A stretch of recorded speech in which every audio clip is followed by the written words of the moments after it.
പിഷാരടിക്കല്ല അത് കൊടുത്തിട്ടുള്ളത്. വേറെ സംസാരിച്ച് എന്നോട് ഇനി ആരെയും കളിച്ചാൽ ഞാൻ ഇതുപോലെ പുറത്ത് വിടും എന്നുള്ള കാര്യമാണ് പറഞ്ഞു വെച്ചിട്ടുള്ളത്. അത് വളരെ മോശമായിപ്പോയി, അതൊക്കെ പക്വതല്ലാത്ത ചെയ്യലായിപ്പോയി. അതിന് ശരിക്കും പിഷാരടിയോട് ശരിക്കും മാപ്പ് പറയാം. ചതി, ഭയങ്കര ചതി കാണിച്ചു. ക്ഷേമ കമ്മീഷൻ എന്ന് പറയണമെങ്കിൽ അതിലുള്ള പേരുകളൊക്കെ ശ്വേതക്ക് അറിയാന്നല്ലേ മനസ്സിലാക്കണ്ട. അപ്പൊ അതെങ്ങനെ ശ്വേത കണ്ടു? ഒരു ചോദ്യമാണ്. അത് ധൈര്യം ഉണ്ടോ പറയാൻ? അങ്ങനെയാണെങ്കിൽ അറിയുമെങ്കിൽ അപ്പൊ അന്ന് ഇത് അറിയെങ്കിൽ ഈ അമ്മയിൽ നിൽക്കുന്നിടത്തോളം എന്തുകൊണ്ട് ശ്വേത ചോദ്യം ചോദിച്ചില്ല? അത് വെല്ലുവിളിക്കുക എന്ന് പറഞ്ഞാൽ ശരിയായി തോന്നണില്ലേ? അത് അൻസിബയെ വേണമെങ്കിൽ അറസ്റ്റ് ചെയ്യാം.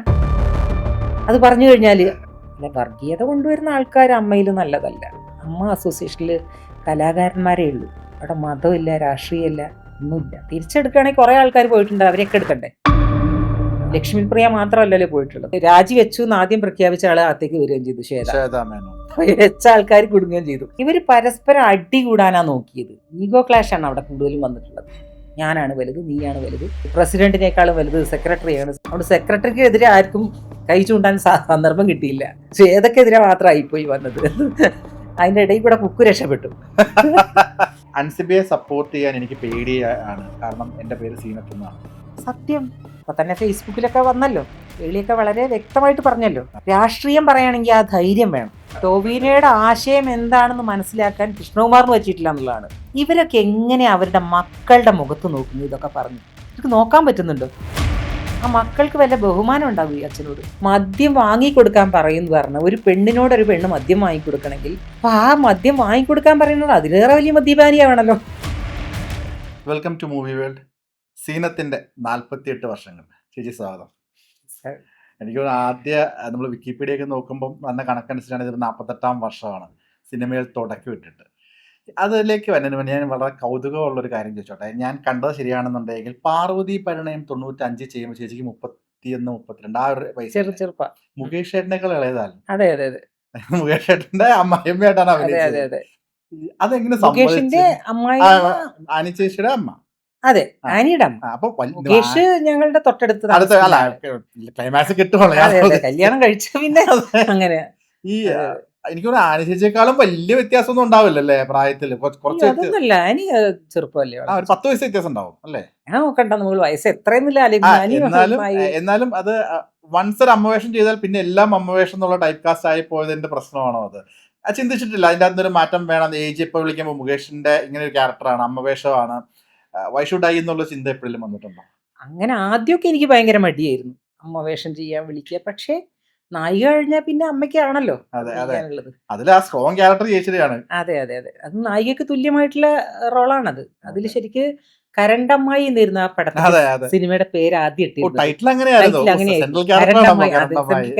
പക്ഷേ നായികമാരെ കിട്ടില്ല എന്നുള്ളതുകൊണ്ടാണ് അത് പാർവതി പരിണയാക്കി മാറ്റിയത്. അപ്പൊ അതുകൊണ്ടാണ് അത് മാറ്റിയത്. അന്ന് ശരിക്കും ആദ്യം പറഞ്ഞത് കരണ്ടമ്മായി ആയിരുന്നു. കരണ്ട് ഷോക്ക് അടിച്ചിട്ട് വീഴുന്നൊക്കെയുള്ള കഥയുടെ ദിവസമാണ്. പവർഫുൾ ക്യാരക്ടറാണ്, നല്ല ക്യാരക്ടറാണ്. വളരെ അപൂർവമായിട്ടാണ് അങ്ങനത്തെ റോളുകളൊക്കെ കിട്ടുക.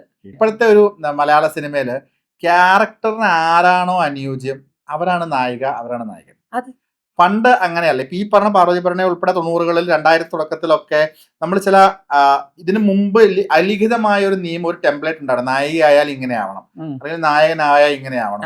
അതിനപ്പുറമുള്ള ആരെയും കാസ്റ്റ് ചെയ്യാൻ ചിന്തിക്കാത്ത ഒരു കാലഘട്ടമുണ്ട്. ഒരുപക്ഷെ ആ ഒരു കാലഘട്ടം കൊണ്ടുകൂടി ആയിരിക്കുമോ ചേച്ചി അമ്മവേഷം അല്ലെങ്കിൽ ഒരു അമ്മായിമ്മ വേഷം, സഹോദരി വേഷത്തിലൊക്കെ മാത്രം കാസ്റ്റ് ചെയ്യപ്പെട്ടാൻ തോന്നുന്നു? ആയിരിക്കും. കാരണം എന്താ വെച്ചാല് നമ്മളെ മലയാളത്തിലൊക്കെയാണ് അങ്ങനെയുള്ളത്. മറ്റ് ഭാഷകളിൽ നോക്കിക്കഴിഞ്ഞാൽ ആർക്കാണ് പ്രാധാന്യം അതാണ് നായകനോ നായികയോ. ഇവിടെ അതല്ല. ഇവിടെ ചെറുപ്പം ഉള്ള ആള് ആണ് നായകനായിട്ട് അംഗീകരിക്കുള്ളൂ, നായികയായിട്ട് അംഗീകരിക്കുള്ളൂ എന്നുള്ളൊരു ഉണ്ട്. ഇപ്പൊ അത് മാറിയിട്ടോ, വളരെ മാറ്റം വന്നു. ഇപ്പൊ കഥയ്ക്ക് അനുയോജ്യമായ ആളെ സെലക്ട് ചെയ്യുന്നു. ആരാണ് അതിൽ പ്രധാന കഥാപാത്രം അതാണ് വരുന്നത്. ചേച്ചി 48 വർഷത്തെ കരിയർ നോക്കുമ്പോൾ 300-ന് മുകളിൽ സിനിമകളുണ്ട്, നാടകങ്ങളുണ്ട്, ഡബ്ബിംഗ് ആർട്ടിസ്റ്റ് ആയിട്ടുണ്ട്, എഴുതി സംവിധാനം ചെയ്തിട്ടുണ്ട്, നിർമ്മാതാവായിട്ടുണ്ട്, ഫിലിം ക്രിറ്റിക്സ് അവാർഡ് കിട്ടിയിട്ടുണ്ട്.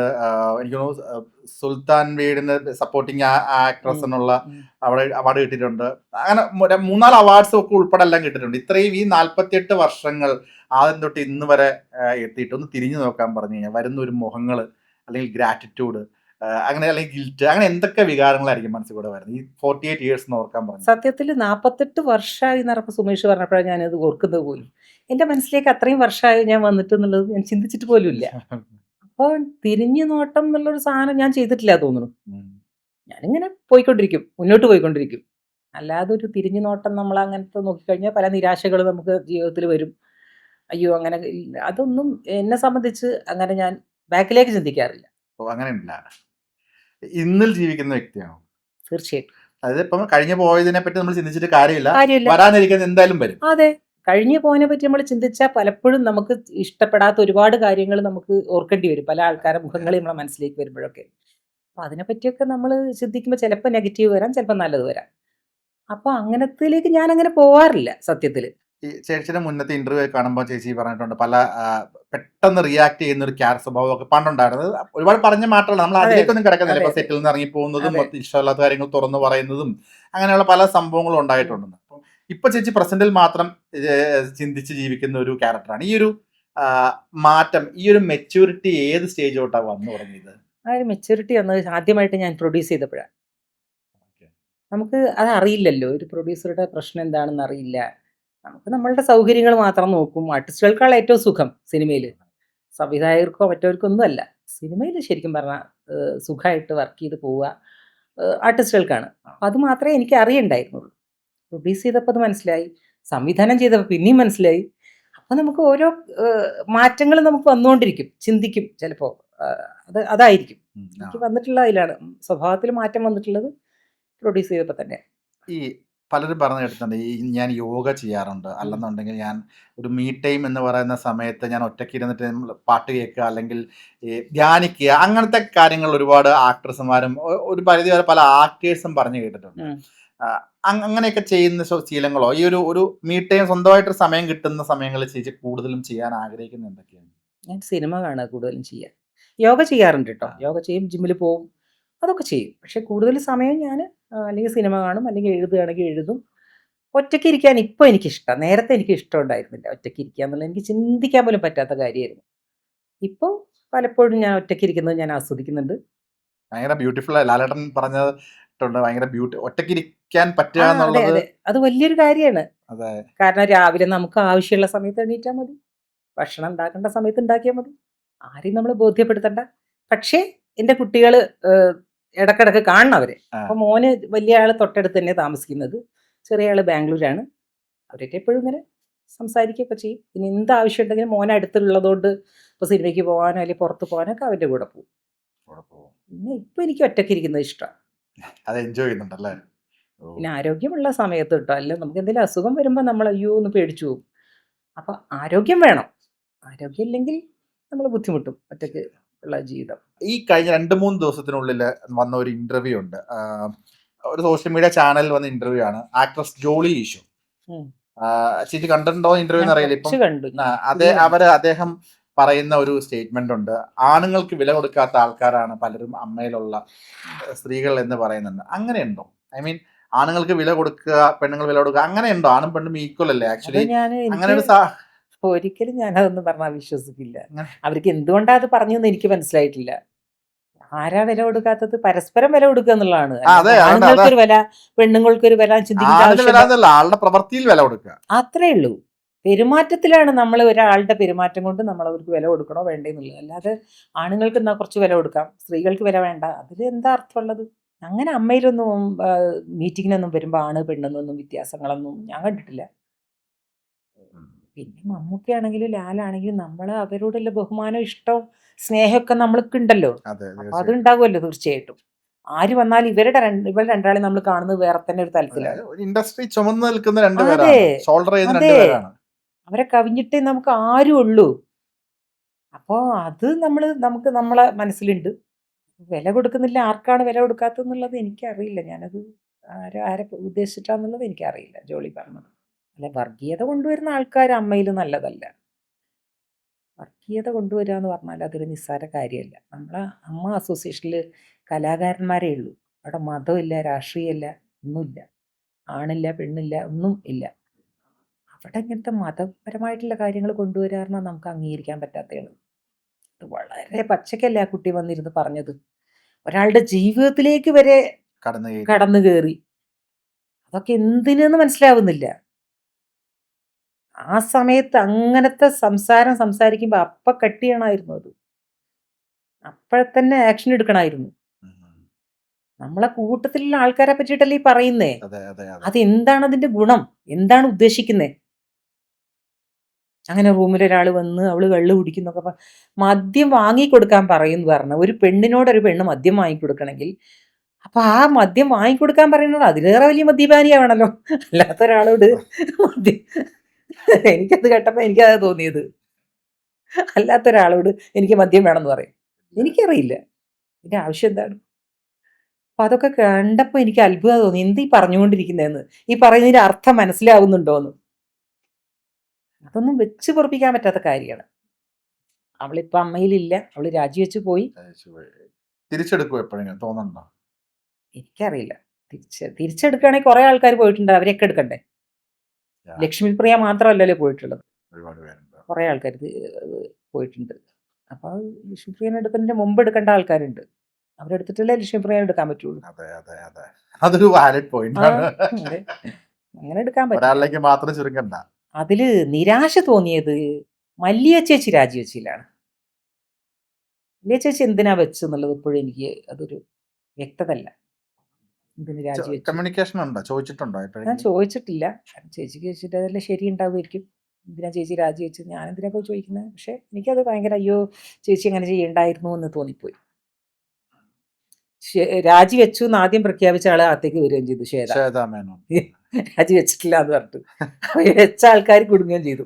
അതിലുണ്ടായ അവള് ഇപ്പോഴും പറയണത് ഞാൻ ഇറങ്ങില്ല എന്ന് പറഞ്ഞിട്ടായിരിക്കുന്നത്. അതെന്താന്ന് മനസ്സിലാവുന്നില്ല. ഞാനിപ്പോഴും വിശ്വസിക്കുന്നത് ശരിക്കും അവിടെ ചർച്ച ചെയ്യേണ്ടത് പണത്തിന്റെ കാര്യം ഒന്ന് ആദ്യം തന്നെ ചെയ്യേണ്ടത് ഈ പറഞ്ഞ പോലെ വർഗീയ പരാമർശം വന്ന അതായിരുന്നു ആദ്യം ചോദ്യം ചെയ്യേണ്ടത് ആ മീറ്റിങ്ങിൽ. കാരണം എന്താ പറയുക, ഇന്നത്തെ കാലഘട്ടം ഭയങ്കര മോശമാണ്. തീർച്ചയായിട്ടും. പിന്നെ ജിഹാദി, ജാതി മാറ്റാൻ ശ്രമിച്ചു എന്നൊക്കെ പറഞ്ഞു എന്ന് പറയുമ്പോൾ അതവിടെ നടന്നു. ചെറുതല്ല. അൻസിബയെ വേണമെങ്കിൽ അറസ്റ്റ് ചെയ്യാം. അത് പറഞ്ഞു കഴിഞ്ഞാല് അത് അൻസിബ നേരത്തെ വന്ന് പറഞ്ഞില്ലെങ്കിൽ ഇത് തിരുത്താൻ പറ്റില്ല. വേറൊരാള് വന്നിട്ട് പറയണ് എന്നെ ആ കുട്ടി ജാതി മാറ്റാൻ ശ്രമിച്ചു എന്ന് പറഞ്ഞാൽ തെളിവില്ലാത്ത കാര്യമാണ്. തിരുത്താൻ പറ്റുമോ? ഒരിക്കലും തിരുത്താൻ പറ്റില്ല. അവിടെ അറസ്റ്റ് ചെയ്യാം. അപ്പൊ അൻസിബ് അത് നേരത്തെ കണ്ടിട്ടുണ്ടാവാം, അതുകൊണ്ടായിരിക്കും അവള് പുറത്തു വന്നത് പറഞ്ഞത്. ആ ഒരു പരാമർശം വന്നപ്പോൾ തന്നെ അത് തീരുമാനം എടുക്കണമായിരുന്നു. ഇതിവിടെ പറ്റില്ല, ഇതിവിടെ സംസാരിക്കാൻ പറ്റില്ല. ശ്വേതയ്ക്ക് ആദ്യം പറ്റിയത് അതാണ്. തെറ്റും ശരിയും എന്താണെന്ന് ചോദ്യം ചോദിക്കാനോ ഇതാണ് ശ്വേത നിന്നില്ല. അവിടെയാണ് ശ്വേതയുടെ എനിക്ക് തോന്നിയത്. അതായിരുന്നു ആദ്യം ചർച്ച ചെയ്യേണ്ടത്. പിന്നെ ഈ കണക്ക് ശരിയായില്ല എന്നുള്ളതും വന്നല്ലോ. ഓക്കെ.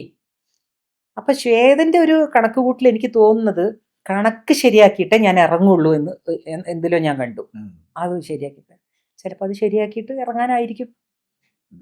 എനിക്ക് തോന്നുന്നു ശ്വേതാ മേനോൻ നല്ലൊരു ആക്ട്രസ് എന്നതിലപ്പുറം സംഘടനാപരമായ ചുമതലകൾ വലിയ കാര്യമായിട്ട് വഹിക്കാത്തതിന്റെ ഒരു കുറവായി, അതുകൊണ്ടായിരിക്കും ഇവരെന്താ പറ്റിച്ച. ഇവരൊന്നും ആരോടും ഒന്നും ചോദിച്ചില്ല. നേരത്തെ സംഘടനയിൽ ഉണ്ടായ ആൾക്കാരുമായിട്ട് ചോദിക്കായിരുന്നു ഞങ്ങൾ എന്ത് ചെയ്യണം എന്ന്. ഇവര് പരസ്പരം അടി കൂടാനാ നോക്കിയത്. ഈഗോ ക്ലാഷ് ആണ് അവിടെ കൂടുതലും വന്നിട്ടുള്ളത്. ഞാനാണ് വലുത്, നീയാണ് വലുത്, പ്രസിഡന്റിനേക്കാളും വലുത് സെക്രട്ടറിയാണ്, സെക്രട്ടറിനേക്കാൾ ഇതാണ്. ആ ഞാൻ പറയട്ടെ, ഇപ്പൊ ശ്വേതയും കുക്കും നോക്കുന്ന സമയത്ത് കുക്കു സിനിമകൾ കുറവായിരിക്കും, പക്ഷെ സെക്രട്ടറിക്ക് ഒരു സ്ഥാനം ഉണ്ടല്ലോ, സെക്രട്ടറിക്ക് പവർ ഉണ്ടല്ലോ. ഇപ്പോ മോഹൻലാലുള്ള സമയത്ത് ഇടവേള ബാബു ആയിരുന്നു സെക്രട്ടറി. അപ്പൊ ആ സെക്രട്ടറിക്ക് പവർ ഉണ്ടായിരുന്നു അന്ന്. തീർച്ചയായിട്ടും ഒരു ഫോൺ കോളിനപ്പുറം ബാബുചേട്ടനുണ്ടായിരുന്നു. അതെ. ഇപ്പൊ സംസാരിക്കുന്ന ഒക്കെ കൂടുതലും ബാബു ആയിരുന്നു സംസാരിച്ചിരുന്നത്. അത് തന്നില്ല. അപ്പൊ അന്ന് മീറ്റിങ്ങിനും അതെ, സംസാരിക്കുന്നത് മുഴുവനും ശ്വേതയായി പോയി. സെക്രട്ടറി അപ്പോഴും വളരെ കുറച്ചേ സംസാരിച്ചിട്ടുള്ളൂ. അവിടെ സെക്രട്ടറിക്ക് എതിരെ ആർക്കും കൈ ചൂണ്ടാൻ സന്ദർഭം കിട്ടിയില്ല. ശ്വേതക്കെതിരെ മാത്രമായിപ്പോയി വന്നത്. അതിന്റെ ഇടയിൽ കൂടെ കുക്കു രക്ഷപ്പെട്ടു. അതാണ്ടായത്. ഇപ്പൊ ശരിക്കും പറഞ്ഞപ്പോ കോടതിയിലേക്കൊക്കെ പോകുക എന്ന് പറയുമ്പോ അത് ഒരിക്കലും അംഗീകരിക്കാൻ പറ്റാത്ത കാര്യമാണ്. ഞാൻ പറഞ്ഞില്ലേ, നമ്മളെ വേണ്ടാന്ന് തോന്നുന്ന സ്ഥലത്ത് നിൽക്കാൻ പാടില്ല, പിടിച്ചു നിൽക്കാതിരിക്കുക. അപ്പൊ ഞാൻ ഇപ്പോഴും വിശ്വസിക്കുന്നു ആ 45 ദിവസം കഴിഞ്ഞു കഴിഞ്ഞാൽ ശ്വേത എല്ലാം ക്ലിയർ ആക്കിയിട്ട് അടുത്ത ജനറൽ ബോഡി വിളിക്കുമെന്ന് ഞാൻ വിശ്വസിക്കും. അടുത്ത ജനറൽ ബോഡി വിളിക്കുന്ന എന്ന് പറയണല്ലോ, അടുത്ത ഇലക്ഷൻ വെക്കണമല്ലോ. ഇലക്ഷൻ വെക്കണം. അപ്പൊ അത് വിളിക്കുമെന്നാണ് ഞാൻ വിശ്വസിക്കുന്നത്. അതാണ് നല്ലത്. അല്ലെങ്കിൽ ഇതിങ്ങനെ കുറെ ആൾക്കാർ അതിന് എതിര് നിൽക്കും, കുറെ ആൾക്കാർ പറയും ഇത് എത്ര കാലം ജനങ്ങൾക്ക് ഇത് കേട്ടും അടുത്തു. എത്ര നല്ല കാര്യങ്ങൾ ചെയ്യണൊരു ആ സൈഡ് അറിയുന്നില്ല ആൾക്കാർ. ഇപ്പൊ മരുന്ന് കൊടുക്കുന്നു അറിയുന്നില്ല, അതൊന്നും അറിയുന്നേ ഇല്ല ആൾക്കാർ. ഇതിലേക്ക് എന്താ ഓരോരുത്തർ വന്ന് ചോദിക്കും നിങ്ങൾ എന്താ സമൂഹത്തിന് വേണ്ടി ചെയ്യുന്നത്? സമൂഹത്തിലുള്ള ആൾക്കാരാണ് ഞങ്ങളും, സമൂഹത്തിന്റെ ഒരു ഭാഗമാണ് ഞങ്ങളും. ഞങ്ങൾക്ക് വേണ്ടി ചെയ്യുന്നുണ്ട്, പുറത്ത് ചെയ്യുന്നുണ്ട്, വീടുകളൊക്കെ ഉണ്ടാക്കി കൊടുത്തിട്ടുണ്ടല്ലോ പാവങ്ങൾക്ക്. അതുപോലെ മരുന്ന് എത്തുക, ഇൻഷുറൻസ്, അത് ചില്ലറ കാര്യമാണോ? 10,000 രൂപ വരെ മരുന്ന് കൊടുക്കുന്നുണ്ട്. അതൊക്കെ ഏത് സംഘടന, ഇതുപോലത്തെ സംഘടന എവിടെ കൊടുക്കുന്നത്? അപ്പൊ അത് നശിപ്പിക്കുക എന്നുള്ളതാണ്. ലാലും മമ്മൂട്ടിയും നിശബ്ദരായിരിക്കുന്നതാണ് ഒരു ടെൻഷൻ. എന്താണ് ചേച്ചി പോസ്റ്റ് ഇട്ടിട്ടുണ്ടായിരുന്നല്ലോ. അതെ, കാരണം അവർക്ക് ഇത് എന്താ ചെയ്യുന്നവര്, എന്തെങ്കിലും ആയിക്കോട്ടെ എന്നുള്ളൊരു ചിന്ത വന്നാ പോയി. ഇങ്ങനെ പലരും ഇത്തവണത്തെ ജനറൽ ബോഡിയിലൊന്നും കുറെ ആൾക്കാർ വന്നില്ല. അതെ, യങ്സ്റ്റേഴ്സ് ഒക്കെ കൂടുതലും. അത് വരാത്ത എന്തുകൊണ്ടാണ്? ആൾക്കാർക്ക് വലിയ വിലയില്ലാതെ പോയി, അങ്ങനെ ആക്കി ഇവര്. അങ്ങനെയല്ലല്ലോ ഉണ്ടായിരുന്നത്.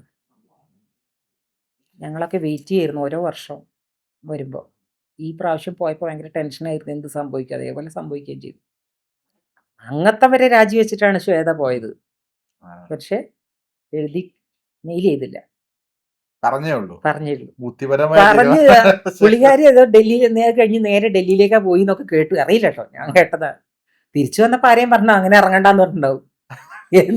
ആരോ ഉദ്ദേശിച്ച ഒരു കാര്യമുണ്ട്, നീ വേഗം തിരിച്ചു പോയിക്കോ എന്ന് പറഞ്ഞിട്ടുണ്ടാവും. എന്തോ ലക്ഷ്യം ഉണ്ടാകുമല്ലോ, ആ ലക്ഷ്യമില്ലെങ്കിൽ തിരിച്ചു വരില്ല. ഇല്ല, ചിലപ്പോൾ എനിക്ക് തോന്നുന്നത് പോസിറ്റീവായിട്ട് ലക്ഷ്യമായിരിക്കും. ഇതെല്ലാം തീർത്ത് സ്വന്തം അഗ്നിശുദ്ധി വരുത്തി ഇറങ്ങാന്ന് പണ്ട് പി ജോസഫ് പറഞ്ഞിട്ടുണ്ട്. അതെ, അതായിരിക്കാൻ അതാവട്ടെ, അതായത് നല്ല കാര്യം. നമ്മളെ കൂട്ടത്തിലുള്ള കുട്ടി തന്നെയല്ലേ. അതായിരിക്കാൻ ലക്ഷ്യം, അതായിരിക്കാനാണ് ചാൻസ്. അതായിരിക്കട്ടെ എന്ന് ഞാൻ പ്രാർത്ഥിക്കുന്നത്. അല്ലാതെ മറ്റൊരു ലക്ഷ്യം എന്താണെന്നുള്ളത് അറിയില്ല. ഇനിയിപ്പോ എന്താണ് ശ്വേത ഉദ്ദേശിക്കുന്നത്? അത് കഴിഞ്ഞ് ചില പോസ്റ്റൊക്കെ കണ്ടു. എന്തായിരുന്നു, ആരോപണ വിധേയര്, പിന്നെന്താ ഹേമ, എന്താ ബാബുരാജ് ചേട്ടനൊക്കെതിരെ. ബാബുരാജ് എന്നുള്ള അല്ലല്ലോ പറഞ്ഞത്, ഹേമ കമ്മീഷൻ ഇതിൽ ഉണ്ടായിരുന്ന ആൾക്കാരുടെ പേരുള്ള ആൾക്കാർ തലപ്പത്തി അങ്ങനെ എന്തോ ഒരു വാക്ക് ഉപയോഗിച്ചു. അതുപോലെ തന്നെ പവർ ഗ്രൂപ്പിനെതിരെയാണ് എന്റെ കളി. അതെ അതെ അതെ അതെ, അത് മാത്രല്ല, അപ്പൊ അന്നത്തെ ആ ഒരു ആരോപണ വിധേയർ ആരാണ്? അപ്പൊ ഞങ്ങളാരും കണ്ടിട്ടില്ല. 2 പേജ് മാറ്റി വെച്ചതിൽ നിന്ന് കണ്ടിട്ടുണ്ടായിരുന്നു. അപ്പൊ ആ പേജിലുള്ള പേരുകൾ ശ്വേതക്ക് അറിയൂ. ശരിയാണല്ലോ, മനസ്സിലായില്ലേ? അതെന്തായാലും ഇവരിപ്പോ വേറെ ആണ് പറഞ്ഞത്. ആരോപണ വിധേയരെന്ന് പറഞ്ഞാൽ ഇവർക്ക് ഇപ്പൊ കേസ് ഉണ്ട് നമുക്ക് മനസ്സിലാക്കാം. ക്ഷേമ കമ്മീഷൻ എന്ന് പറയണമെങ്കിൽ അതിലുള്ള പേരുകളപ്പോ ശ്വേതക്ക് അറിയാന്നല്ലേ മനസ്സിലാക്കണ്ട. അപ്പൊ അതെങ്ങനെ ശ്വേത കണ്ടു? ഒരു ചോദ്യമാണ്, വളരെ പ്രസക്തമായ ഒരു ചോദ്യമാണ്. അത് ധൈര്യം ഉണ്ടോ പറയാൻ? അങ്ങനെയാണെങ്കിൽ അറിയുമെങ്കിൽ. അപ്പൊ അന്ന് ഇത് അറിയെങ്കിൽ ഈ അമ്മയിൽ നിൽക്കുന്നിടത്തോളം എന്തുകൊണ്ട് ശ്വേത ചോദ്യം ചോദിച്ചില്ല? അത് പലരും പോയിട്ട് അവിടെ പരാതിയൊക്കെ പറഞ്ഞു, എന്തുകൊണ്ട് കേസ് കൊടുത്തില്ല ആരും? അപ്പൊ എന്തായിരുന്നു ഈ കൊടുത്തവരുടെ ഉദ്ദേശം? എന്തായിരുന്നു? ഒന്നും മനസ്സിലാണല്ലോ, ഒക്കെ ദുരൂഹതയാ കാര്യങ്ങൾ. അതാ ഞാൻ പറഞ്ഞത്, ധൈര്യമായിട്ട് പറയട്ടെ ആ പേര്. അങ്ങനെ പേരറിയെങ്കിൽ എല്ലാവരും ശ്വേതക്കെ ഇപ്പം നിൽക്കും. വലിയൊരു കാര്യമാണ് ഈ പുറത്തേക്ക് വിട്ടിട്ടുള്ളത്. പരസ്പരം ആർക്കെതിരെയാണ് ഇപ്പൊ ഈ സംസാരിച്ചു കൊണ്ടിരിക്കുന്നത്? ഇവരൊക്കെ സ്വന്തം കുടുംബത്തിനെതിരെയാണ് ഈ സംസാരിച്ചുകൊണ്ടിരിക്കുന്നത്. അത് ചിന്തിക്കുന്ന പോലും ഇല്ല. ഇപ്പൊ കുറെ ആൾക്കാർ പറയുന്നുണ്ട് പുതിയ ജനറേഷൻ എല്ലാരും കൂടെ കൂടിയിട്ട് ഒരു പുതിയ കമ്മിറ്റി രൂപീകരിക്കുന്നു. അങ്ങനെയൊക്കെ ചർച്ചകൾ പലതും കേൾക്കുന്നുണ്ട്. പുതിയൊരു ഇത് വരും. അതൊരു ശരിയായ ഒരു പ്രവണതയാണോ? നല്ലൊരു ഉദ്ദേശമാണോ അതിന്റെ പിന്നിലുള്ളത്? അതാര് പറഞ്ഞാലും നല്ല ഉദ്ദേശമല്ല. ഈ അമ്മയെ തകർക്കുക എന്നുള്ള ഉദ്ദേശങ്ങൾ മാത്രമേ അത് പറയുള്ളൂ. പക്ഷേ മമ്മൂട്ടി, മോഹൻലാൽ എന്ന് പറയുന്ന ഈ 2 നെടുംതൂണായിട്ടുള്ള ആൾക്കാർ നിൽക്കുമ്പോൾ അമ്മയ്ക്ക് ഒന്നും സംഭവിക്കും. അതെ, ഇത് തകർക്കാൻ പറ്റില്ല, അന്ന് നമുക്ക് വന്നിട്ടില്ല, തകർക്കാൻ പറ്റില്ല എന്നുള്ള ആ ഒരു ഇതിങ്ങനെ എക്കോ പോലെ നമ്മൾ മനസ്സിലേക്ക് വരുന്നത്. പിന്നെ നമ്മൾ എന്തിനു പേടിക്കണം? ഇതങ്ങനെയൊന്നും തകർക്കാനൊന്നും പറ്റില്ല ആർക്ക്. കുറെ ആൾക്കാർ ഇങ്ങനെ സംസാരിക്കും, ഒന്നും നാണം കെടുത്താം, അത്രേ ഉള്ളൂ. നാണം കെടുന്നതും ഈ പറയുന്നവരൊക്കെ തന്നെ ആയിരിക്കും നാണം കെടുക, അല്ലാത്തവർക്ക് എന്ത്? ഇത് ശരിക്കും ഈ ഇന്റർവ്യൂ ഏതെങ്കിലുമൊക്കെ ചാനൽ ശ്വേതയെ വെല്ലുവിളിച്ച് സീനത്തെന്ന് പറഞ്ഞു വരുന്നു. ഏതില് ശ്വേത ഹേമ കമ്പനിയുടെ പേര് പുറത്തു വിടണമെന്ന് പറഞ്ഞത് അല്ല പറയും അങ്ങനത്തെ ഒന്നും കൊടുത്തേക്കരുത്. ഞങ്ങളല്ല വേറെ ആരും വിടുന്നത്. വേറെ ആൾക്കാർ എടുത്തു കൊടുക്കും. ശ്വേതയെ വെല്ലുവിളിച്ച് സീന അല്ല വെല്ലുവിളിക്കുക എന്ന് പറഞ്ഞാൽ ശരിയല്ല തോന്നുന്നില്ലേ അത്? അത് കറക്റ്റാ. ആ ഒരു സൈഡ് ഇപ്പഴാ ചിന്തിച്ച ആ പറയണെങ്കിൽ 100% പേരറി ഞങ്ങൾക്ക് ആർക്കും അറിയില്ല, അത് പൊതുജനങ്ങൾക്ക് ആർക്കും അറിയില്ല. അവിടെ പോയി സംസാരിച്ച ആൾക്കാർക്ക് അറിയും, അല്ലാത്ത ആൾക്കാർക്ക് എങ്ങനെ അറിഞ്ഞു? എനിക്ക് പുള്ളിക്കാരി ചിന്തിച്ചിട്ടുണ്ടല്ലോ, ഓളത്തിനൊക്കെ പറഞ്ഞായിരിക്കും ചിലപ്പോ. പേടിപ്പിക്കാനായിരിക്കും. ഇപ്പൊ ഞാൻ പറയട്ടെ, ഇപ്പൊ ഒരുമിച്ച് രണ്ട് സുഹൃത്തുക്കൾ സംസാരിച്ചൊരു ശബ്ദമാണ്. അതെ അതെ, അതെന്ത് മോശമല്ലേ? അത് ഇപ്പത്തെ ആ പയ്യനെ ഒന്ന് ആലോചിച്ച് നോക്കുക. അവര് ഭയങ്കര അടുപ്പമുള്ള ആൾക്കാരായിരുന്നു. അതുമല്ല അവന്റെ ഒരു ലൈഫ് മാറി നിൽക്കുന്ന ഒരു സമയമാണ്. ഇപ്പൊ എന്റെ രാഷ്ട്രീയം പിഷാരടി ഇതൊന്നല്ല കേട്ടോ. പിഷാരടി വേറെ രാഷ്ട്രീയം, എനിക്ക് വേറെ രാഷ്ട്രീയ. പക്ഷേ എങ്കിലും അവൻ നല്ലൊരു പൊസിഷനിൽ എത്തി അല്ലേ? ആ സമയത്ത് ഇങ്ങനെ ജനങ്ങളുടെ ഇതിലേക്ക് ഇട്ടുകൊടുക്കുക അവനെയാണ് ചെയ്തത്. അതെ. അപ്പൊ സുഹൃത്തുക്കൾ തമ്മിൽ സംസാരിക്കാൻ വരെ ഒരു ഭയമുള്ള കാലമായി ഇപ്പോ. അത് ഞാൻ പറയുന്നത് വളരെ തരംതാണ ഒരു, അതെ ഞാൻ പറയുന്നത് പിഷാരടിക്കല്ല അത് കൊടുത്തിട്ടുള്ളത്. വേറെ സംസാരിച്ച് എന്നോട് ഇനി ആരെയും കളിച്ചാൽ ഞാൻ ഇതുപോലെ പുറത്ത് വിടും എന്നുള്ള കാര്യമാണ് പറഞ്ഞു വെച്ചിട്ടുള്ളത്. എന്റെ തോന്നലതാ. കുറെ സുഹൃത്തുക്കളാകുമ്പോൾ എന്തൊക്കെ തമാശ പറയും. അതുകൊണ്ട് നിങ്ങൾ ആരും എന്നോട് നീ കളിക്കാൻ വരണ്ട, ഞാൻ ഇതുപോലെ അതെ അതെ ഞാൻ വിടുന്ന ആര് പറയാതെ പറഞ്ഞുകൊണ്ടിരിക്കുക. അല്ലെങ്കിൽ എന്താവശ്യത്തിനാണ് കുറഞ്ഞ ഒരു കാര്യമായി പോയി. പിന്നെ അതിൽ തെറി പറഞ്ഞു എന്ന് പറഞ്ഞു, അത് നടക്കാത്ത കാര്യമാണ്. നമ്മൾ പറയുമ്പോൾ സത്യസന്ധമായിട്ട് കാര്യങ്ങൾ പറയണം. ശ്വേതക്കെതിരെ സംസാരിച്ചു, എല്ലാവരും ഭയങ്കര ബഹളം ഉണ്ടാക്കി, ഇതൊക്കെ ശരി, അത് വേണമെങ്കിൽ പറയായിരുന്നു. പക്ഷെ എല്ലാവരും ശ്വേതക്കെതിരെ തെറി പറഞ്ഞു എന്ന് പറഞ്ഞത് ഞങ്ങളാരും കേട്ടിട്ടില്ല. അങ്ങനത്തെ ഒരു സംഭവം അതിനി ശ്വേത തെളിയിക്കണം. അവിടെ ഉണ്ടായിരുന്നല്ലോ, എല്ലാം റെക്കോർഡ് ചെയ്യുന്നുണ്ടല്ലോ. അത് ഇനിയിപ്പം നമ്മളെ വേക്കുന്ന ആരെയും പറഞ്ഞൊന്നും ഞാൻ കേട്ടിട്ടില്ല. അങ്ങനത്തെ തെറി പറഞ്ഞിട്ടുണ്ടെങ്കിൽ അവിടെ അത് ഉറപ്പായിട്ടും ചോദ്യം ചെയ്യപ്പെടുമല്ലോ. ചോദ്യം ചെയ്യപ്പെടില്ല. ആരാത് കേട്ടിരിക്കുക? ഒരു സ്ത്രീക്കെതിരെ കുറച്ച് ആൾക്കാർ കൂടി തെറിവാക്കുകൾ പറഞ്ഞാൽ ആരും അംഗീകരിച്ചു കൊടുക്കില്ല അത്. അപ്പൊ എല്ലാവരും നേരെ തിരിയും. അതൊന്നും അവിടെ നടന്നിട്ടില്ല. അതൊക്കെ പറഞ്ഞപ്പോൾ അതൊക്കെ ജനങ്ങളിലേക്ക് ഇട്ടുകൊടുത്തതായിരിക്കും ശ്വേത അങ്ങനത്തെ ഒരു റെക്കോർഡ് ചെയ്ത് തോന്നുന്നു. ഇങ്ങനെയൊക്കെയാണ് അവിടെ നടന്നത്, അകത്ത് നടന്നത്, പ്ലാൻ ചെയ്ത് കൊടുത്തായിരിക്കും. അതായിരിക്കാനാ ചാൻസ്. മാത്രമല്ല ശബ്ദം അല്ല, എന്താ വെച്ചാല് മറ്റേത് എന്ന് പറഞ്ഞാല് ശബ്ദം നമ്മൾ ഒരേപോലെ അല്ല ശബ്ദം കിടക്കുന്നത്. ഒരു വേറെ ഫോൺ വെച്ച് റെക്കോർഡ് ചെയ്ത പോലെ ശ്വേതന്റെ ശബ്ദം കുറച്ചും കൂടെ ക്ലാരിറ്റി ഉണ്ട്, മറ്റേത് അത്ര ഇല്ലാത്ത പോലെ. അറിയില്ല കേട്ടോ, എനിക്ക് തോന്നിയതാണെന്നോ, എനിക്ക് കേട്ടതാണ് തോന്നി. എന്തായാലും നമ്മൾ പറയാം അത് വളരെ മോശമായിപ്പോയി, അതൊക്കെ പക്വതല്ലാത്ത ചെയ്യലായിപ്പോയി. അതിന് ശരിക്കും പിഷാരടിയോട് ശരിക്കും മാപ്പ് പറയാം. ചതി, ഭയങ്കര ചതി. അതുകൊണ്ട് തന്നെ എനിക്കൊക്കെ ശരിക്കും പറഞ്ഞാൽ ഇതിന് ശേഷം ശ്വേതയെ വിളിച്ചിട്ട് എന്താണ് പരിപാടി എന്നൊക്കെ ചോദിക്കണം എന്നുണ്ട്. പക്ഷെ പേടിയാണ്, നമ്മൾ സംസാരിക്കുന്ന ഇടയിൽ എന്തൊക്കെയാ പറയാന്നുള്ളത് അറിയില്ലല്ലോ. അതെ, കൊണ്ട് വിളിക്കാൻ പോലും പോയിട്ടില്ല. പിഷാരടി MLA കേറി എപ്പോ വന്നത് ഇതാ, ദൂരം കമന്റ്സ് കഷ്ടമല്ലേ അത്? ഇത് ഭയങ്കര മോശമായി പോയി. അത് പിഷാരടിക്ക് പേടിയായിപ്പോ. ഞാൻ അമ്മയെന്ന് തന്നെ പോവാന്നൊക്കെ പറയുന്നത്. അങ്ങനെയൊന്നും ചെയ്യരുത് അല്ലേ? ഒരാളെ നശിപ്പിക്കരുത്. അതാ ഞാൻ പറഞ്ഞത്. അതാ ഞാൻ നേരത്തെ പറഞ്ഞത്, വഴക്ക് കൂടുക അല്ലെങ്കിൽ ഒരാൾ ദേഷ്യം ഉണ്ടെങ്കിൽ അവരെ നശിപ്പിക്കാൻ നിൽക്കരുത്. അത് ചെയ്യാൻ പാടില്ല. ആ ഭാഗം കട്ട് ചെയ്ത് കളയാം. അതെ അതെ അതെ. എന്തായാലും എല്ലാം കാലങ്ങൾ തെളിഞ്ഞ് ശ്വേതാമേനോൻ ആൻസർ ചെയ്യട്ടെ, കണക്കുകൾ വരട്ടെ. കണക്കുകളൊക്കെ വരട്ടെ. കണക്കുകളൊന്നും പിന്നെ അമ്മയുടെ ഫണ്ടിൽ നിന്നൊന്നും അങ്ങനെ എടുക്കാനൊന്നും പറ്റില്ല. ആർക്കും അതിന് പൈസ എടുത്ത് കൊണ്ടുപോകാനൊന്നും പറ്റില്ല. അതെങ്ങനെ പറ്റും? പക്ഷെ കണക്ക് എഴുതി ക്ലിയർ ആക്കണമല്ലോ എന്തായാലും. ജനറൽ ബോഡി വരുന്ന സമയത്ത് കണക്കുകൾ ക്ലിയർ ആയിരിക്കണം. എങ്ങോട്ട് കൊടുത്തു, എന്ത് കൊടുത്തു എന്നുള്ളത് അതെന്തായാലും ചോദ്യം വരുമല്ലോ. തീർച്ചയായിട്ടും അത് അവർക്ക് ചെയ്യാൻ പറ്റില്ല. അതിലൊന്നും ആയിരുന്നില്ല ശ്രദ്ധ. അതാണ് തമ്മിത്തല്ലാനായിരുന്നു ശ്രദ്ധ മുഴുവൻ ഉണ്ടായത്. പിന്നെ ഭയങ്കര മണ്ടത്തരാണ് ട്രഷററെ പിടിച്ച് അതിന്റെ മുന്നേ പോയി ലീവ് എടുത്ത് പൊയ്ക്കോന്ന് പറഞ്ഞത്. അത് ആരെങ്കിലും ചെയ്യുമോ? ഉണ്ണി ശിവപാലിനോട് ലീവ് എടുത്ത് പൊയ്ക്കോളാൻ പറഞ്ഞിട്ട് എന്നിട്ട് ഞങ്ങളോടൊക്കെ പറയുന്നത് എന്താ, ഒന്നും പറയാതെ പൊയ്ക്കളഞ്ഞു. അതൊക്കെ എങ്ങനെ ശരിയാവും? ആദ്യം ചെയ്യേണ്ട അതായിരുന്നു. അത് പുറത്ത് അപ്പ വന്നൊരു സ്റ്റാഫിന് വേണ്ടിയിട്ട്. ശരിക്കും പറയേണ്ടത് എന്തായിരുന്നു, കുട്ടി മാറി നിൽക്കൂ, ജനറൽ ബോഡി വരുന്നുണ്ട്, ഞങ്ങൾ തീരുമാനിക്കുന്നൊക്കെ പറഞ്ഞാൽ ആ കുട്ടിയെ മാറ്റി നിർത്തിക്കൊണ്ട് ട്രഷററെ കൊണ്ട് ഈ കാര്യങ്ങൾ മുഴുവൻ ചെയ്യിച്ചിട്ട് പറയണമായിരുന്നു. പിന്നെ ശ്വേതക്ക് ആദ്യം പറ്റിയ തന്നെ ഈ പറഞ്ഞ പോലെ ഇപ്പൊ ഒരു കത്തയച്ചു എല്ലാവർക്കും, എനിക്ക് തെറ്റ് പറ്റിപ്പോയി എന്നൊക്കെ പറഞ്ഞ് കുറച്ച് ഒരു കത്ത് പലർക്കും വന്നിട്ടുണ്ടായിരുന്നു.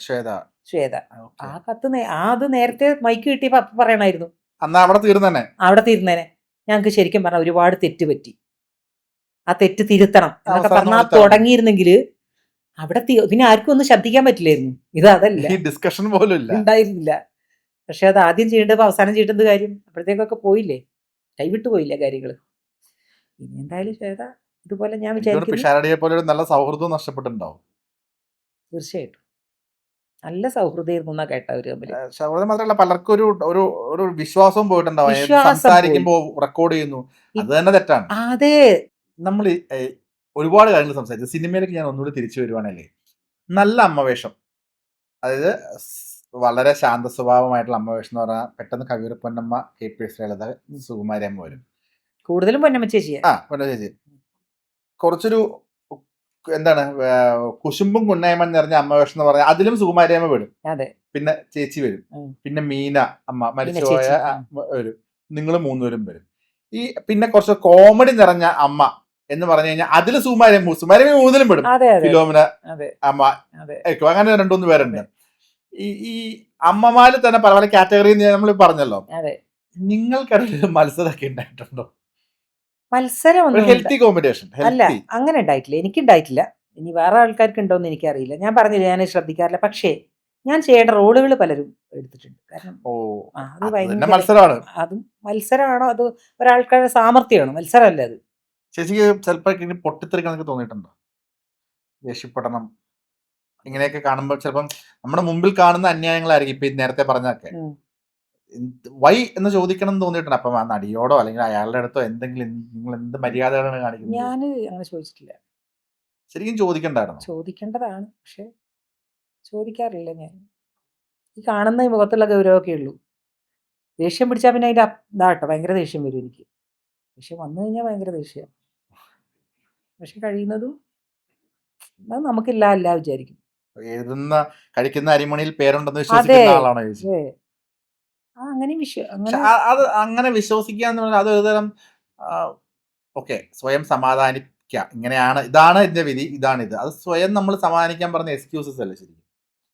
നമുക്ക് വരേണ്ടത് നമുക്ക് വരുന്നത് മാത്രമല്ല, നമുക്ക് വേണമെങ്കിൽ നമുക്ക് വരാനുള്ളത് ആരെങ്കിലും തടസ്സം വരുത്താൻ നമുക്ക് പിടിച്ചു വാങ്ങാനും നമുക്ക് വേണമെങ്കിൽ പറ്റും. നമ്മൾ പിടിച്ചു വേണമെങ്കിൽ പറ്റും. നമ്മൾ വേണമെങ്കിൽ അവരെ വിളിക്കാം, സംവിധായകനെ വിളിക്കാം, ഇതിങ്ങനെ ചെയ്തു എന്ന് പറയാം. നമ്മളിപ്പോൾ ഒരു ഇന്റർവ്യൂ ഒരു ഗസ്റ്റിന്റെ എടുക്കാൻ പോയിട്ട് മുന്നേ വന്ന ഇന്റർവ്യൂസ് പല നമ്മൾ റെഫർ ചെയ്യും.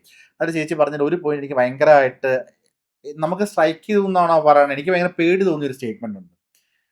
അൻസിബയെ സപ്പോർട്ട് ചെയ്യാൻ എനിക്ക് പേടിയാണ്, കാരണം എന്റെ പേര് സീനത്ത് എന്നാണ്. സത്യം. ഈ കലയിൽ എത്രത്തോളം മതം കയറുന്നു എന്നുള്ളത് ഭയങ്കര എനിക്ക് വല്ലാണ്ട് തോന്നിയ സ്റ്റേറ്റ്മെന്റ്. അതെ, അതിന്റെ താഴെ ആൾക്കാർ അങ്ങനെ എടുക്കുള്ളൂ. അപ്പൊ മാല പാർവതി എന്നോട് പറഞ്ഞു, ഇങ്ങനത്തെ കാര്യങ്ങളൊക്കെ പറഞ്ഞു, ഇത് ഭയങ്കര ഇതാണ് സീനത്ത് ചേച്ചി, പിന്നെ അങ്ങനെ സംഭവിച്ചുകൊണ്ടിരിക്കുന്നത് എന്ന് പറഞ്ഞപ്പോൾ ഞാൻ മാലയോട് പറഞ്ഞു, എന്താണെന്നറിയാം, മാല, ഞാൻ സീനത്താണ്, അതുകൊണ്ട് മാല സംസാരിക്കൂ, അതിന് വേറെ കളറാണ് ഉണ്ടാവുക, ഞാൻ സംസാരിക്കുന്നതിന് അർത്ഥം മാറും, അതുകൊണ്ട് എനിക്ക് ഭയമാണ്. ഒരു 10 വർഷമൊക്കെ ആയിട്ടായിരിക്കും ഇത്രയും മതം ഒക്കെ ഭയങ്കര മോശമായിപ്പോയി. നമ്മുടെ കൂട്ടത്തിൽ നിൽക്കുന്ന ആൾക്കാരുടെ മനസ്സ് ഇപ്പൊ ഈ അടുത്ത് പുറത്തേക്ക് വന്നുകൊണ്ടിരിക്കുന്നു. നമ്മളെ പേടിപ്പിക്കുകയാണത്. നമ്മളെ തൊട്ടടുത്ത് നമ്മളെ കൂടെ ഇരുന്ന ആള്, അയാളുടെ മനസ്സിൽ ഇതായിരുന്നോ അല്ലെ അവളുടെ മനസ്സിൽ ഇതായിരുന്നോ എന്ന് നമ്മൾ ചിന്തിക്കേണ്ട സന്ദർഭം വന്നിരിക്കുകയാണ് ഇപ്പോ. എല്ലാവരുടെ ഉള്ളിലും ഉണ്ട് എന്നുള്ള എല്ലാവരുടെ ഈ കേരളത്തിലായതുകൊണ്ടാണ് പലരും പറയാത്തത്, ആ കളർ പുറത്തു വരാത്തത്. അപ്പൊ തന്നെ ഫേസ്ബുക്കിലൊക്കെ വന്നല്ലോ, പേളിയൊക്കെ വളരെ വ്യക്തമായിട്ട് പറഞ്ഞല്ലോ. രാഷ്ട്രീയം പറയുകയാണെങ്കിൽ ആ ധൈര്യം വേണം. എല്ലാവർക്കും ഓരോ രാഷ്ട്രീയം ഉണ്ടാവും. എന്തുകൊണ്ടാണ് ഇത് മറച്ചു വെക്കുന്നത്? ഈ രാഷ്ട്രീയം മാത്രം എല്ലാവരും മറച്ചു വെക്കുന്നത് എന്താ? അപ്പൊ അതിലെന്തോ കുഴപ്പമുണ്ടല്ലോ. അതിൽ ഈ മതം കയറുന്നോണ്ടാണല്ലോ അത്. അല്ലെങ്കിൽ ഇപ്പൊ ഒരു ഇടതുപക്ഷം അല്ലെങ്കിൽ കോൺഗ്രസ് ഇതൊന്നും പറയാൻ ആർക്കും ഒരു പേടിയോ അല്ലെ മടിയോ വരുന്നില്ല, അഭിമാനത്തോടെ പറയും. ഇത് പറയുമ്പോൾ മാത്രം ആൾക്കാർ പറയണ അതിൽ മതം വരുന്നുണ്ട്, അല്ലാത്ത മറ്റൊന്നുമല്ല. ഇപ്പൊ അടുത്തതാ ടൊവിനോയെ പറ്റിയിട്ട് കൃഷ്ണകുമാർ പറഞ്ഞു, എന്ത് മോശമാണത്. അപ്പൊ അതിന്റെ അർത്ഥം ടോവിനോയുടെ വീട്ടിൽ തന്നെ ആൾക്കാർ വന്ന് ടോവിനോയുടെ ടോവിനോയുടെ ആശയം എന്താണെന്ന് മനസ്സിലാക്കാൻ കൃഷ്ണകുമാറിന് പറ്റിയിട്ടില്ല എന്നുള്ളതാണ്. ഈ പറഞ്ഞത് എന്താണെന്ന് എനിക്ക് മനസ്സിലായില്ല എന്ന് കൃഷ്ണകുമാർ പറഞ്ഞത്. ടോവിനോയുടെ ആശയം എന്താണെന്ന് മനസ്സിലാക്കാനുള്ള കഴിവില്ല എന്താണെന്നുള്ളത്. അതങ്ങനെ പറഞ്ഞുകൊണ്ടേയിരിക്കും. പക്ഷെ മക്കളൊക്കെ മാറി തുടങ്ങി. ഈ പ്രാവശ്യം ആ വിദ്യാർത്ഥികളുടെ പ്രശ്നം വന്നപ്പോൾ ഏറ്റവും കൂടുതൽ അവരുടെയൊക്കെ മക്കൾ റിയാക്ട് ചെയ്തു.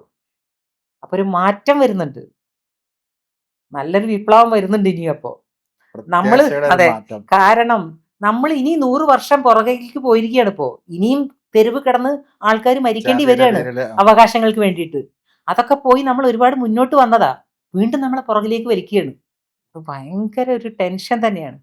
ഞാനൊക്കെ പറയുന്നത് ഇനി കുട്ടികളെ സൃഷ്ടിക്കേണ്ട ഇവിടെ. ആരും ഇനി കുട്ടികളെ ഈ ലോകത്തേക്ക് വരണ്ട. ഇതെന്തിനാണ് ഈ മതവും രാഷ്ട്രീയവും പറഞ്ഞിട്ട് നമ്മൾ എങ്ങോട്ട് പോകാനാ? മതം ഇല്ലാത്തൊരു സ്ഥലം ഉണ്ടെങ്കിൽ അവിടെ പോയി താമസിക്കായിരുന്നു. ഏതോ ഒരു സ്ഥലം ഉണ്ടെന്ന് കേട്ടിട്ടുണ്ട്, അവിടെ നമുക്ക് പോകാൻ പറ്റില്ലല്ലോ. ചെല്ലുമ്പോ അതുണ്ടോ ഇങ്ങനെ ഏതോ ഒരു സ്ഥലമുണ്ട്, എനിക്ക് കേട്ടിട്ടുണ്ട് ഞാൻ, അവിടെ മതമില്ല. ജാതി നോക്കുന്നു മതം നോക്കുന്നു ഒക്കെ നമുക്കിടയിലും ഉണ്ട്, നമ്മളുടെ അടുത്ത വീടുകളിലും ഉണ്ടെന്നൊക്കെ നമ്മൾ റിയലൈസ് ചെയ്യുന്ന വളരെ ഷോക്കിംഗ് ആയിട്ടുള്ള ഒരു കാര്യമാണ്. നമ്മളെ തൊട്ടടുത്ത് നമ്മൾ സ്നേഹിക്കുന്ന ആൾക്കാർക്ക് ഉള്ളിൽ ഇതുണ്ട് എന്ന് പറയുമ്പോഴാണ് പ്രശ്നം. പുറത്തേക്ക് പറയുന്ന ആൾക്കാരെ നമ്മൾ പേടിക്കണ്ട, ഉള്ളിലുള്ള ആൾക്കാരെ സൂക്ഷിക്കണം. ഉള്ളിൽ പറയാതെ വെക്കില്ല. എനിക്ക് പലപ്പോഴും അതിൻ്റെ അത് മനസ്സിലാവണം. ചിലപ്പോൾ നമ്മൾ മെസ്സേജുകളൊക്കെ വരുമല്ലോ, അത് നമ്മൾ ഒന്ന് ഫോർവേഡ് ചെയ്ത് നോക്കും. അപ്പം നോക്കുമ്പോൾ ഇവരുടെ ചില റിയാക്ഷനിൽ മനസ്സിലാവും, ഓ ഇതാണ് സംഭവം. കാരണം ഉണ്ടില്ല, മനസ്സിലായില്ലേ? അല്ലെങ്കിൽ അതിന് ഓപ്പോസിറ്റ് സാധനം ഇങ്ങോട്ട് ഫോർവേഡ് ചെയ്യും. ഞാൻ കണ്ടിട്ടുണ്ട്. എനിക്ക് പണ്ട് ഓപ്പോസിറ്റ് നമുക്ക് പിടിക്കാൻ പറ്റും. ഇതാ ഈ സംഭവിച്ചുകൊണ്ടിരിക്കുന്നത്. നമ്മളിനി എങ്ങനെ ഇവിടെ ജീവിക്കും? എങ്ങനെ നമ്മൾ രാത്രി സുഖമായിട്ട് ഉറങ്ങും? പിറ്റേ ദിവസം കേൾക്കുന്ന വാർത്തകൾ എന്താണെന്നുള്ളതാണ്. ഇപ്പൊ തന്നെ കണ്ടില്ലേ, പിന്നെ ബലാത്സംഗം ചെയ്യണം എന്നൊക്കെ പറഞ്ഞില്ലേ ഒരാൾ വന്നിട്ട്. അതൊക്കെ എന്ത് സ്റ്റേറ്റ്മെന്റ് ആണല്ലേ? ബലാത്സംഗം ചെയ്യപ്പെടാൻ ആഗ്രഹമുള്ളവരാണെന്ന്. എന്താ ഈ പറയുന്നത്? ഇവരൊക്കെ എങ്ങനെ അവരുടെ മക്കളുടെ മുഖത്ത് നോക്കുന്നത് ഇതൊക്കെ പറഞ്ഞിട്ട്? അല്ലേ, ഇവർക്ക് നോക്കാൻ പറ്റുന്നുണ്ടോ? ആ മക്കൾക്ക് വല്ല ബഹുമാനം ഉണ്ടാകും ഈ അച്ഛനോട്? വെച്ച് പൊറപ്പിക്കരുത് അങ്ങനത്തെ ആൾക്കാരെ, അറസ്റ്റ് ചെയ്യണം. അങ്ങനെ കുറെ ആൾക്കാർ അറസ്റ്റ് ചെയ്താൽ ഈ മതം പറയൽ തീർത്തു. മതം പറഞ്ഞു അറസ്റ്റ് ചെയ്യുക. ആഗ്രഹിക്കാൻ മാത്രം പറ്റുന്നൊരു കാര്യമാണ്. അത്ര ശരി. വേറെ ആഗ്രഹിക്കാൻ നമുക്ക് ആഗ്രഹിക്കാൻ പറ്റത്തുള്ളൂ, ഒരിക്കലും പ്രാക്ടിക്കലി പോസിബിൾ ആവില്ല. പക്ഷെ അങ്ങനെ ഒരു സമയത്തിലേക്കാണ് പൊക്കോണ്ടിരിക്കുന്നത്. നമുക്ക് ഈ ഓരോ മതത്തിൽ നിന്ന് പോയിട്ട് എപ്പോഴും ശ്രദ്ധിച്ചിട്ടുണ്ടോ? ഓരോ മതത്തിൽ നിന്ന് പുറത്തേക്ക് പോകും, അവരാണ് ഏറ്റവും കൂടുതൽ ആ മതത്തിനെതിരെ പറഞ്ഞുകൊണ്ടിരിക്കുന്നത്. അത് മുസ്ലിം എന്ന് പോയാലും ശരി, പോയാലും ശരി. പിന്നെ ആ പോയ മതത്തിനെ പറ്റി ഇവരോ, അയ്യോ അവരായിരിക്കും ഏറ്റവും വലുത്. നാറ്റിക്കുന്ന മുഴുവൻ അവരാ. കണ്ടിട്ടുണ്ട്. എപ്പോഴും അത് നമ്മൾ നോക്കിയാൽ മനസ്സിലാവും. എനിക്ക് അങ്ങനത്തെ മതം മാറുന്ന ആൾക്കാരെ ഇഷ്ടമല്ല. ചില ഇന്റൻഷൻ ഉണ്ടാവും കേട്ടോ മാറുന്നതിനും. അതാണ്, ആൾക്കാരുണ്ട്, മറ്റേത് ബിസിനസ്സും ഉണ്ട്. ബിസിനസ്സാ. കാശ് കൊടുത്ത് മതം മാറ്റിച്ചെന്നൊക്കെ പറഞ്ഞ് ഒരുപാട് ന്യൂസുകളൊക്കെ വരുന്നുണ്ടല്ലോ. അതൊക്കെ ബിസിനസ്സാ. എന്തെങ്കിലും ആവട്ടെ, നമുക്ക് ഇങ്ങനെ ഒരു സൈഡിൽ കൂടെ ജീവിച്ചു പോവാം. അല്ലാതെ ഒന്നും ചെയ്യാൻ പറ്റില്ല. നമ്മൾ മാത്രം വിചാരിച്ച ഒരു മാറ്റം വരാനും പോകുന്നില്ല. പക്ഷെ എനിക്ക് ഏറ്റവും കൂടുതൽ ഇങ്ങനത്തെ കാര്യങ്ങൾ എനിക്ക് വല്ലാത്ത ടെൻഷൻ ഉണ്ടാക്കൂട്ടോ. എന്ത് ചെയ്താലും മതം പറയുന്നവരെ അടുപ്പിക്കരുത് എന്നാണ് മൊത്തത്തിൽ നമ്മളും പഠിച്ചിട്ടുള്ളതും കേട്ടിട്ടുള്ളതും നമ്മൾക്ക് പറഞ്ഞു തരപ്പെട്ടിട്ടുള്ളതും അതാണ്. മതം പറയുന്നവരെ ഒരു കയ്യേളം മാറ്റി നിർത്തുക. മതം പറഞ്ഞവരെ നമ്മളൊന്ന് മനസ്സിലാക്കുക, പിന്നെ അടുപ്പിക്കരുത് അവരെ.